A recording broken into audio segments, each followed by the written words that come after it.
안녕하세요. 매일 시를 쓰는 시인 다선 김승호입니다. 오늘 9월 14일입니다. 47번째 시창작 토크 시작하겠습니다. 여러분 어떻게 잘 지내셨죠? 잘 지내셨으리라 믿습니다. 하루하루 이어지는 모든 삶 속에서의 많은 부분들이 내가 어떠한 마음가짐과 자세를 갖느냐에 따라서 상당히 극과 극을 달리는 그런 부분들이 있는 것 같다는 생각을 했습니다. 뭐 일부러 그런 건 아니지만 상대의 실수나 잘못으로 인해서 뭐 내가 아팠다든가 뭐 어떤 상처를 받았다든가 또 좋지 못한 어떤 관계로 인해 갖고 서로 얼굴을 마주하고도 대면대면 하든가 뭐 그닥 뭐 대화할 것이 없다든가 좀 밋밋한 그런 관계, 그런 부분들도 사실 굉장히 낯설고 어색한 그런 상황이 아닐까 싶습니다.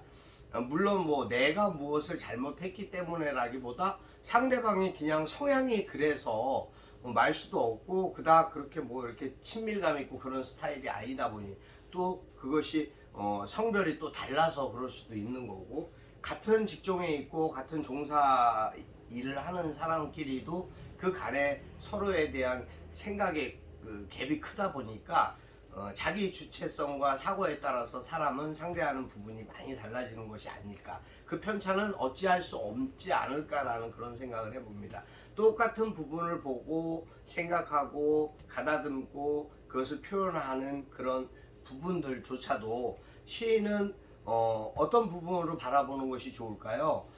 가치 있고 이왕이면 보람되고 누군가에게 위로와 위안을 줄 수 있는 그런 마음가짐에서의 그 어떤 나의 행복과 기쁨만을 표현하는 것이 아니라 상대에 대한 배려, 그러니까 상대의 기쁨과 평안을 위해서 뭔가 생각해 들어가는 그런 깊이가 필요하지 않을까 싶습니다. 시라는 것은 항상 즐겁고 기쁠 수만은 없죠. 그것을 표현할 수는 없습니다만 그래도 누군가의 위로가 될 수 있는 말 한마디에 대한 부분, 그런 단어와 문장을 활용할 수 있는 부분은 시인의 고유 권한이 아닐까, 저는 그렇게 생각합니다. 여러분도 그런 글을 여러 가지 이제 나의 삶의 생활에 또 환경에 보여지는 그러한 모습들을 물론 스케치하고 생각하는 부분들에 대해서 표현하겠지만 그 부분을 좀 더 보람된 어떤 그 문장에, 그러니까 위로가 되고 힐링이 되는 그러한 방향 쪽에 문장에 어떤 툴을 둔다고 한다면 그것도 가능하지 않을까 싶습니다. 누군가에게는 그것이 위로가 될 수 있고 누군가에게는 기쁨과 보람이 될 수도 있지 않을까라는 생각합니다. 언젠가 그 말씀을 들었던 적이 있습니다. 그 나태주 선생님의 그 풀꽃이라는 시를 어떤 그 중학교 교사 이제 선생님께서 그 학교에 대한 어떤 이제 요새 그 뭐 사제간의 관계나 지금 뭐 학교에 대한 그런 어떤 그 선생에 대한 그 뭐랄까 기강이 너무 무너진 거죠. 교권이 무너졌다고 하는 거죠. 근데 가정도 마찬가지입니다. 청소년 보호법으로 인해서 가정의 그 뭐랄까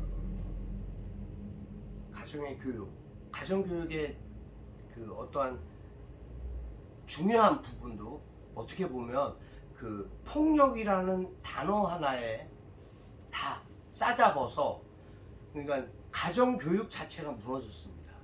그러니까 아이들 마음대로 아이들 멋대로 할 수밖에 없는, 할 수도 있는, 그러니까 특별한 몇몇 그런 가정 외에는 어떻게 보면은 사춘기다 뭐다 하면서 많이 무너져 버렸습니다. 또 부모는 부모대로 바쁘고 일상에 대한 것이 뭐 예전과 달라진 건 없습니다만 그 사회적인 규범이나 생각, 인지가 많이 무너졌습니다. 그것이 침탈됨으로 인해서 아이들의 행복이나 청소년 보호는 활성화됐느냐? 절대 아닙니다. 저는 그렇게 생각합니다. 또 저만의 생각일지 모르겠습니다만은 교권도 마찬가지입니다. 선생들의 선생님들의 그 위치나 어떤 그 권리, 권한 뭐 이런 것이 완전히 침탈당하는 요즘 뭐 뉴스뿐만 아니라 주변에서도 그런 이야기를 많이 듣게 됩니다. 그래 이 중학교 선생님 이제 말이 좀 따르러 갔습니다만 중학교 선생님이 출퇴근 시간에 아마도 그 방송을 라디오 방송 이제 버스에서 나오는 라디오 방송을 들었답니다.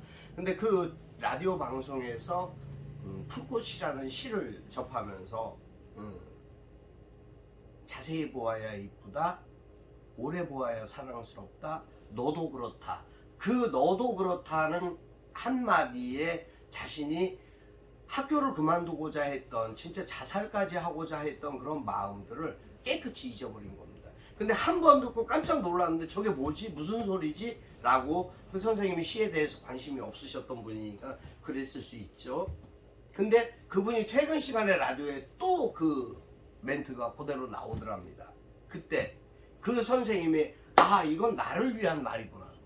그래 나도 그 아이들을 바라보는 입장에서의 그 아이들이 돼서 좀 더 자세히 보고 오래 보아야 되겠다. 그리고 칭찬을 해야 되겠다라는 아름다움에 대한 생각, 그 생각의 전환으로 인해 가지고 그 선생님이 변화됐습니다.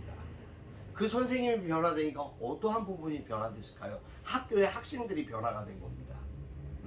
자세히 보아야 이쁘다, 오래 보아야 사랑스럽다. 그 멘트를 시를 계속 하루에 수업 방향도 시 한 편 읽고 시작하고 하는 그러한 방식의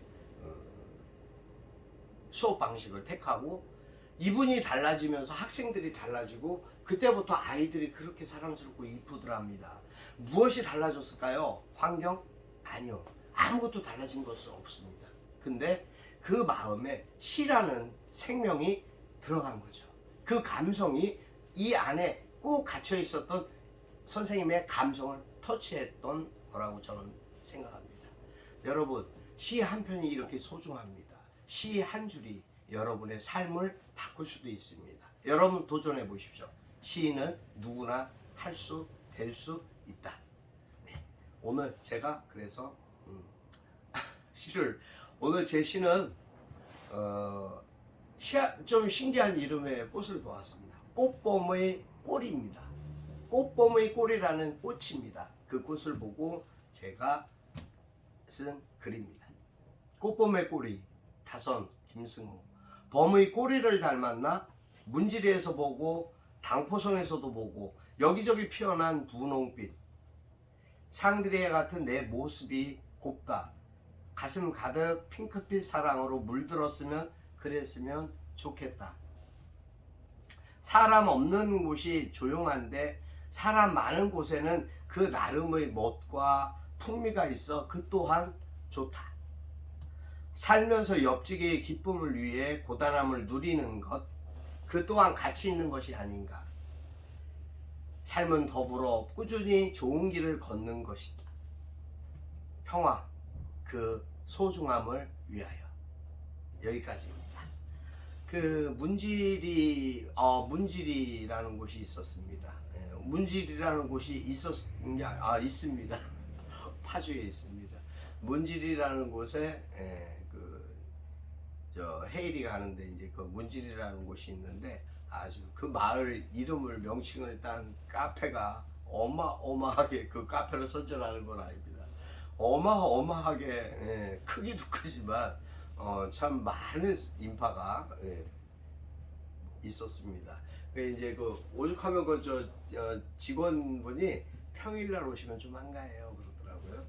그러니까 휴일이나 주말 그 연휴 동안에 다녀왔습니다만 그런 때보다는 한가한 좀 한가하고 좀 이렇게 힐링하고 넓은 공간에서 이렇게 느낄 수 있는 바라볼 수 있는 그런 부분을 느끼시려면 평일날 가는 게 좋을 것 같습니다. 하여튼 그 과정 속에서 꽃 이름을 저도 모를 때가 많습니다. 사실은 꽃시인이라고 해도 모를 때가 많습니다. 검색을 저도 해봅니다. 해보니까 꽃범의 꼴이라고 돼 있더라고요. 그래서 호랑이 꼬리가 이렇게 닮았을까? 또 한번 연상을 해보니까 그럴 수도 있겠다. 색깔이 조금 다를 뿐이지 그럴 수도 있겠다라는 생각을 했습니다. 그래서 어쨌든 좋은 시는 아닙니다. 하지만 제가 쓰는 시는 일상의 모든 부분에 대한 평화의 시라고 생각합니다. 여러분 오늘 하루는 어떻게 준비되어 있으신가요? 저도 이제 나름대로 오늘 스케줄이 좀 있습니다. 그래서 오후 2시에 이제 주염역에 커뮤니티 센터라는 곳에 주염역 안에 있습니다. 3호선 그곳에 시 문촌 마을 시화 전시전이 있습니다. 거기에 제 시도 초대되어서 작품이 나갑니다. 전시가 되고 그러기 때문에 오늘 거기 2시까지 이제 가는 거 뭐 이것저것 일정들이 있습니다만 하여튼 좋은 날, 좋은 생각, 좋은 마음, 좋은 기쁨, 그러니까 보람을 위한 하루, 그게 여러분의 삶을 새롭게 할 수 있습니다. 여러분 오늘도 화이팅 하시고요. 힘내시고요. 그리고 무엇보다도 아파하지 마세요. 좋은 일, 기쁜 일로 더 행복하신 오늘 하루 되시기 바랍니다. 감사합니다. 꽃수고였습니다.